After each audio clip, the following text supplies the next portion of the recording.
Okay, maybe not ruins, but... And before you start, Roris, you can't talk about science. This is a fantasy series. 1, I do what I want. 2, this is for fun. So get off my dick. I also want to make a follow-up video about all the fantasy stuff in Game of Thrones that we could totally have in our own world through science. But for this video, and for those of us that enjoy this type of thing, let's start with number 1. The Dothraki are cheapskates. We remember everyone's favorite character, Viserys, who desperately was trying to get his throne back from the evil Robert Baratheon and Ned Stark, who stole it from him. You will cross the narrow sea and take back your father's throne. The people drink secret toasts to your health. They cry out for their true king. In his need to have justice, he marches into a place where bloodshed isn't allowed, pulls a sword, and threatens the leader of a crazy warrior people's wife, demanding his crown.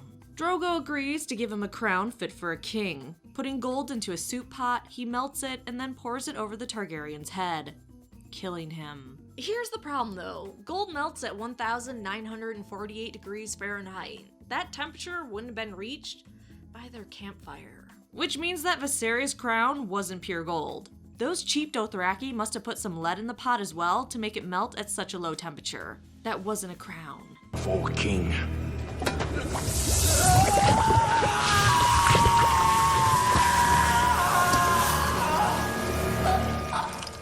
Number 2, swords made from fallen stars kinda suck.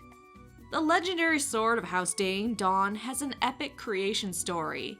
Legend says that House Dane followed a falling star, and upon finding it, they used the heart of it to forge their great sword, Dawn. This sword itself is incredibly impressive. It is pale as milk glass, seems to glow, and is similar in strength and sharpness as Valyrian steel. Making a sword from the heart of a fallen star is pretty epic. I feel like we can all agree on that. Hell, even in our own world, we used to make weapons and items from meteorites. But there's a reason, once we figured out how to work with iron, we stopped doing that. It's because making weapons and items out of meteorites just isn't a good practice. Falling stars or meteorites, if they survive their fall from space, sometimes have some iron in them. Only about 1.82% of the meteorites that have fallen to our Earth are actually iron meteorites. So the chances alone that the Danes found one of those is amazing. Even in that small 1.82%, there is usually too much nickel and then an assortment of unpredictable other elements that would make for a kinda shitty sword. Now the Game of Thrones, The Song of Ice and Fire world may have a different composition to their meteorites, or maybe perfect meteorites always hit their planet. We don't know. Maybe they have different substances that we don't have, or, magic. Or maybe House Dane just got really, really lucky with the meteorite they decided to follow. Just like in our own world, we got pretty lucky with the meteorites we chose to make weapons out of. Or maybe they did some of our own meteorite swords and simply sprinkled in some meteorite into the sword making process. It was made from the heart of a fallen star, probably not completely. But here's the thing, meteorite swords don't have special properties such as being stronger, harder, or sharper, as Dawn is described to be. In fact, a nanochemist, Dr. Kundu, states that she'd rather wield a Damascus or Valyrian steel sword because of the lightness alone. So yeah, House Dane's sword is unique and rare, but it shouldn't have the properties of Valyrian steel. Unless magic. Number 3, giants wouldn't work. Giants, like poor 1-1, are double the height of men in the books and even taller in the show. They're also incredibly strong, but they wouldn't work in the real world, and I know what you want to do right now. You want to type, Raris, this is a fantasy series, you can't talk about science. You knew what you were getting into when you clicked on this video.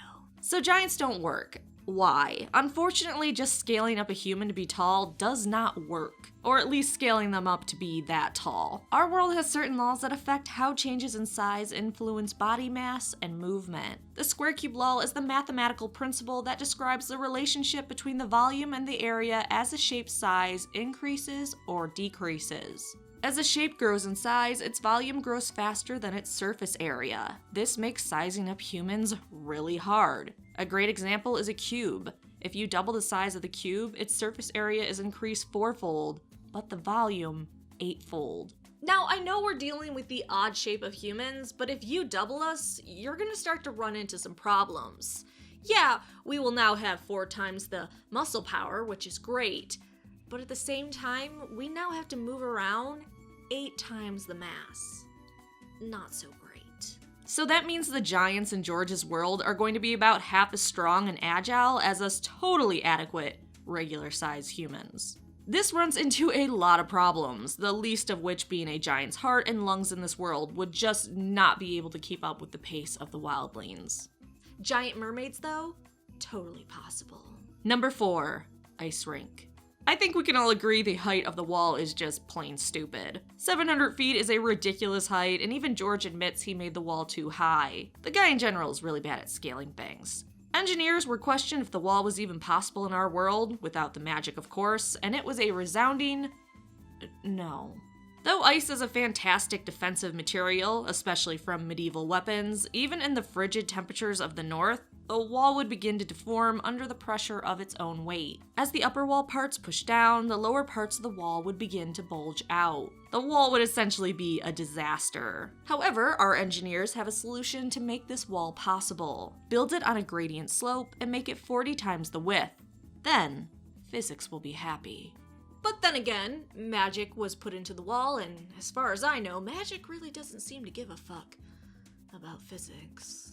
Finally, number 5, that's not how you pull a dead dragon out of a lake, you ninnies. Admittedly, I took this one from Neil deGrasse Tyson, but his tweet had me laughing so hard. So in season 7 of Game of Thrones, D&D prove what terrible monsters they are by killing one of Daenerys' dragons. We then see it slide into the lake, and we all bawled our eyes out. Later, we see the Whites know how to swim and found some pretty great chains that they used to pull the poor dragon out of the water. Well, good old Neil said, "Hey guys, that's really bad physics. Pulling a dragon out of a lake? Chains need to be straight and not curve over a hill and dale. There's no tension." So what are you gonna say about that? You're gonna say magic, aren't you?